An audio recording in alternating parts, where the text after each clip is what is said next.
seringkali mereka sebenarnya tidak tahu kalau mereka itu bermainnya salah gitu. Jadi udah terlanjur membangun metode atau sistem dasar yang salah.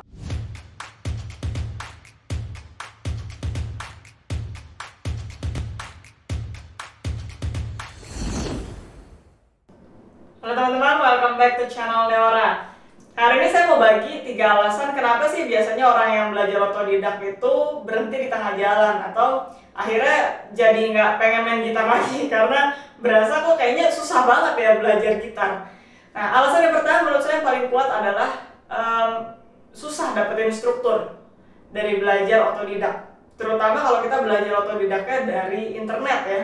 Saya sendiri sebenarnya pencinta internet banget karena menurut saya amazing banget kita sekarang berada di era dimana informasi tuh banyak banget dan bisa kita dapatkan dengan mudah. Saya mau belajar apapun juga sekarang bisa gitu lewat internet. Tapi masalahnya adalah itu nggak ada strukturnya.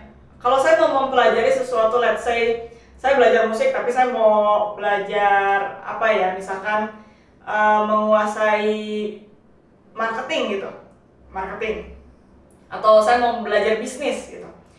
Di YouTube saya bisa dapat banyak banget informasi yang menjawab pertanyaan yang ingin saya pelajari saat itu. Misalkan gimana sih caranya bikin bisnis plan, pasti banyak banget ada tutorial. Tapi saya kan nggak punya basic dari nolnya gitu. Ya, jadi saya nggak tahu nih mulainya dari mana dulu ya sampai saya bisa membangun bisnis plan itu gitu. Jadi seringkali acak-acakan gitu yang dipelajarin, nggak ada sistem yang jelas gitu dari bawah sampai akhir itu kayak gimana tangganya gitu. Itu yang akhirnya menuju ke level kedua. Kadang-kadang orang yang belajar otodidak itu termasuk saya gitu ya, kalau belajar hal yang baru itu belajarnya ke level yang udah kejauhan. Jadi kayak yang tadi saya bilang, saya mau belajar bisnis tapi video yang saya tonton pertama kali cara bikin bisnis plan itu kan udah kayak step yang kesekian gitu sampai akhirnya bisa nyampe ke situ gitu kan. Padahal saya sebenarnya nggak ada basic bisnis sama sekali. Jadi itu juga sama kayak misalkan kita belajar gitar gitu ya, orang-orang yang belajar dari nol mau belajar gitar. Tapi yang ada di tutorial itu sekarang adalah tutorial langsung memainkan lagu gitu. Langsung memainkan lagu yang mungkin levelnya ini masih jauh dari orang yang benar-benar sama sekali nggak punya basic gitar. Nah makanya ketika dia mencoba memainkan tutorial lagu tersebut, itu akan terasa sangat sulit karena ya memang dia nggak punya step dari bawah banget sampai ke situ gitu. Jadi akhirnya dia juga berkurang motivasinya, merasa ini kok terlalu besar ya challenge-nya ya buat saya gitu. Seringkali juga ada murid yang datang saya, oh kamu belajar otodidak ya. Saya ngeliat dia mainnya ya bisa aja mengikuti video tutorial yang dia tonton itu, cuma terlalu banyak mistake yang dia buat dan terlalu biasanya jarinya jadi berantakan karena nggak ada guide-nya gitu kan, penjarian yang benar seperti apa, hektik jadinya, dan phrasing-nya pun nggak mulus gitu. Jadi banyak banget sebenarnya step-step awal yang dia lewati sampai akhirnya dia bisa memainkan lagu tersebut gitu, dan itu mesti dibangun dari awal banget, mempunyai fondasi yang kuat baru semestinya memainkan lagu tersebut ya. Tapi kan memang tutorial di YouTube gitu contohnya itu kan jarang ya, karena kita kan masih memegang bahwa untuk mempelajari sistem yang seperti itu ya kita berpegangan biasanya kita ke sekolah musik seperti itu, atau kita bersekolah di universitas musik, jadi kita punya struktur yang jelas gitu. Memang di internet itu kalau untuk konten YouTube for example itu mereka lebih banyak, dan contohnya seperti saya juga, saya ingin menjawab pertanyaan dari teman-teman sekalian gitu, apa sih yang ditanyakan, apa sih yang ingin diketahui gitu. Jadi kan memang relatable gitu sampai dicari ya. Jadi memang di YouTube terutama itu jarang banget ada yang membagikan struktur jelas dari bawah banget sampai ke tahapan expert ya. Jadi informasinya tuh scattered gitu kan. Nah, yang ketiga alasannya adalah karena belajar otodidak itu kita nggak punya mentor ya, nggak punya panutan, sosok yang bisa kita jadiin pegangan gitu. Kalau saya di universitas saya punya guru, kalau misalnya saya punya masalah ya saya tinggal tanya dia aja, ini benar nggak sih cara mainnya, atau ini benar nggak sih step-stepnya. Jadi saya pun kuncinya di sini adalah nggak buang-buang waktu gitu. Saya nggak usah nyari-nyari dulu, ribet sana sini, menghabiskan waktu yang sangat banyak, belum tentu juga dapat jawabannya gitu kan. Kalau ke mentor kan bisa langsung diskusi, ini benar nggak sih? Atau enggak kita bisa bertukar pikiran, berbagi perspektif, atau kita nanyain pertanyaan-pertanyaan yang selama ini kita pengen tanyain.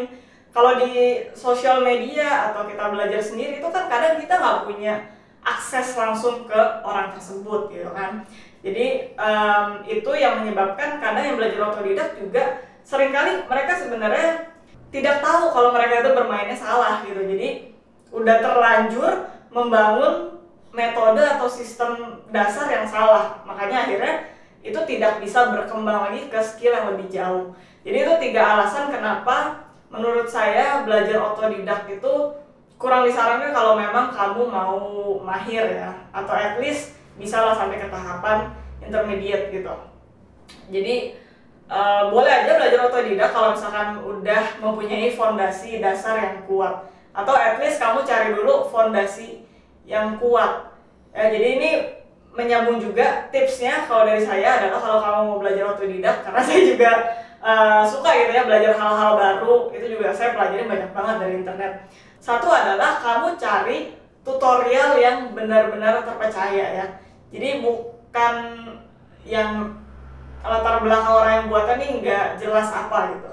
Jadi benar-benar dikulik dulu nih yang buat siapa, tutorial dilihat juga ini seperti apa. Kan kita juga bisa menilai kan tutorial yang asal-asalan atau yang benar-benar dibuat dengan niat gitu.